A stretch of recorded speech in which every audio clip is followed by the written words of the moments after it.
और पूर्व महासचिव जी उनका सम्मान करेंगे।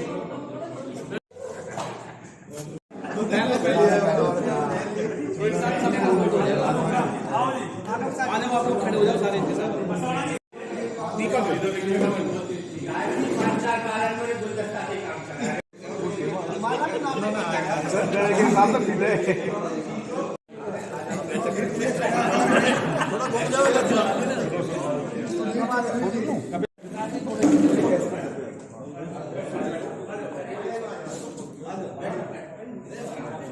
सेफ रोना पूछती है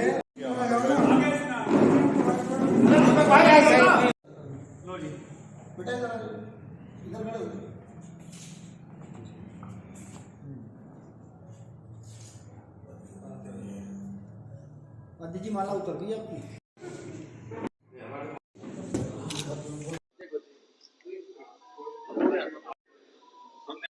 और कुछ लोग विरोध में आए भी थे, वो लोग भी आपके समर्थन में आ गए हैं। तो अब जो तीसरी पारी आप खेलने वाले हैं उसमें आपकी क्या प्राथमिकताएं होंगी और ओवरऑल आप क्या कहेंगे? मैं सबसे पहले आप सभी का हार्दिक धन्यवाद करता हूं और पूरे ग्रेटर नोएडा वासियों का, सेक्टर वासियों का, जितने भी हमारे पदाधिकारी हैं सभी का हार्दिक धन्यवाद करता हूं और उनको आने वाली नव वर्ष 2025 की अग्रिम बधाई भी देता हूं। और जो हमारी नव निर्वाचित कमेटी बनी है उसके लिए भी हार्दिक धन्यवाद।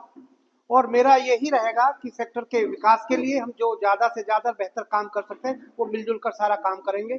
10 साल के अंतराल में जो भी काम किया है पूरी फेडरेशन ने एक साथ मिलकर पूरा काम किया, तभी हम इस मुकाम तक पहुंचे हैं। जो हमारे भाई हमारे सामने थे, हमारे बीच में थे, हमारे साथ थे, जितेंद्र शर्मा जी, उन्होंने अपना पर्चा वापस ले लिया है। मैं उनका भी तहे दिल से हार्दिक शुक्रिया अदा करता हूँ।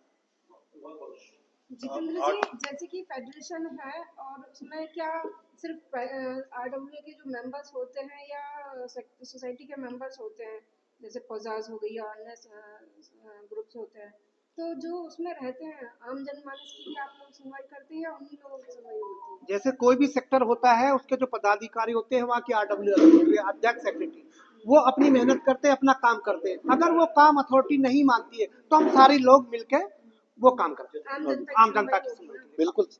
आरडब्ल्यू की जो मान्यता है ग्रेटर नोएडा में इतना साल हो गया अभी तक उसे नहीं मिल पाई, उसके लिए आपका क्या कदम होगा? कुछ विशेष प्रयास होगा? बीच में जो ग्रेटर नोएडा प्राधिकरण के मुख्य कार्यपालिका अधिकारी रहे थे नरेंद्र भूषण जी, उस समय एक मांग उठी थी, उन्होंने जो है मान्यता देने की बात कही थी, लेकिन जो उनकी शर्तें थी उनसे ग्रेटर नोएडा की आरडब्ल्यू फेडरेशन सहमत थी, इसलिए वो मामला भी अधर में लटक गया। दीपक जी, आज जो है आपने घोषणा करी है आपकी कार्यकारिणी में फेडरेशन ऑफ आरडब्ल्यू की, तो आप हमारे दर्शकों को बताइए कि आपकी आज की कार्यकारिणी मतलब किस तरह से, कौन कौन बने हैं, किस पद पे हैं और क्या क्या कार्य है? चुनाव समिति की देखरेख में, क्योंकि 22 तारीख में नामांकन हुआ था और 26 तारीख तक नामांकन वापसी होना था, तो सिंगल पोस्ट जो प्रेसिडेंट पोस्ट थी उस पर जो है 2 नॉमिनेशन आए थे, श्री देवेंद्र टाइगर जी का और श्री जितेंद्र शर्मा जी का। तो जितेंद्र शर्मा जी का आज नॉमिनेशन वापसी हो गया है, तो सारे पदों पे जो नॉमिनेशन आए थे उन पे सिंगल नॉमिनेशन है। तो अध्यक्ष पद श्री देवेंद्र टाइगर जी को विषय घोषित किया गया है। उपाध्यक्ष पद श्री आलोक नागर जी, श्री सुरेंद्र शर्मा जी और सतीश भाटी जी, 3 पद है हमारे पास जो है, तो तीनों पदों पे लोग आए हैं।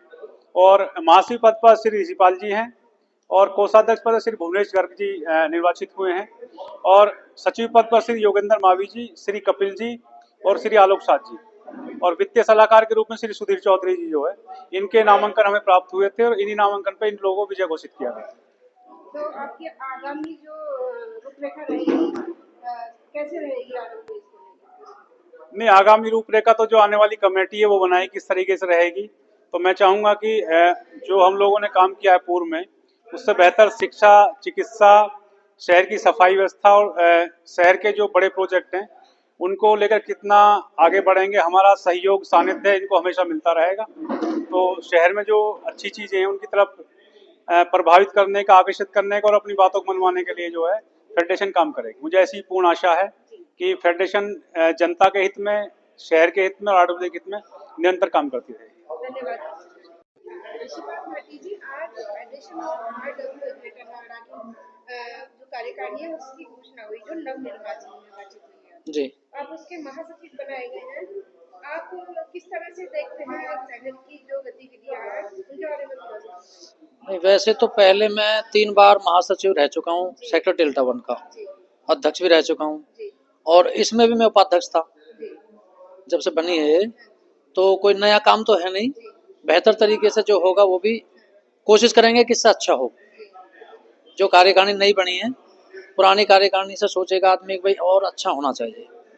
बाकी जो भी समस्या शहर की हैं उनको अथॉरिटी में कहीं भी सरकारी कर्मचारी के द्वारा कहीं भी उठाएंगे हम अपने तरीके से, बढ़िया तरीके से इसका काम किया जाएगा। अगर कोई भी आर्डर हो या कोई भी कमेटी सेक्टर की हो या सोसाइटी की हो, अगर वो किसी आम जनता में से सुनवाई नहीं करती है तो आप इसके लिए क्या कोई भी एक्शन लेते हैं क्या? नहीं, वो सुनवाई अथॉरिटी में हम उनके साथ चलेंगे। अगर कोई अथॉरिटी का अधिकारी नहीं सुना, हाँ नहीं, आम जनता भी हो, जो हमारे फेडरेशन के पदाधिकारी हैं, जैसे जू का हो गया, ओमिक्रॉन का हो गया, कोई भी पदाधिकारी आरडब्ल्यू का है तो उसकी सुनवाई, आम जन की भी सुनवाई है, ऐसा नहीं है। आम जनमानस की बात कोई भी आ सकता है, उसमें तो कोई किसी के लिए मना ही नहीं है। की फेडरेशन जो होती है जनता की भलाई के लिए हाँ हाँ, अब कोई आएगा ही नहीं तो उसकी सुनवाई कैसे होगी?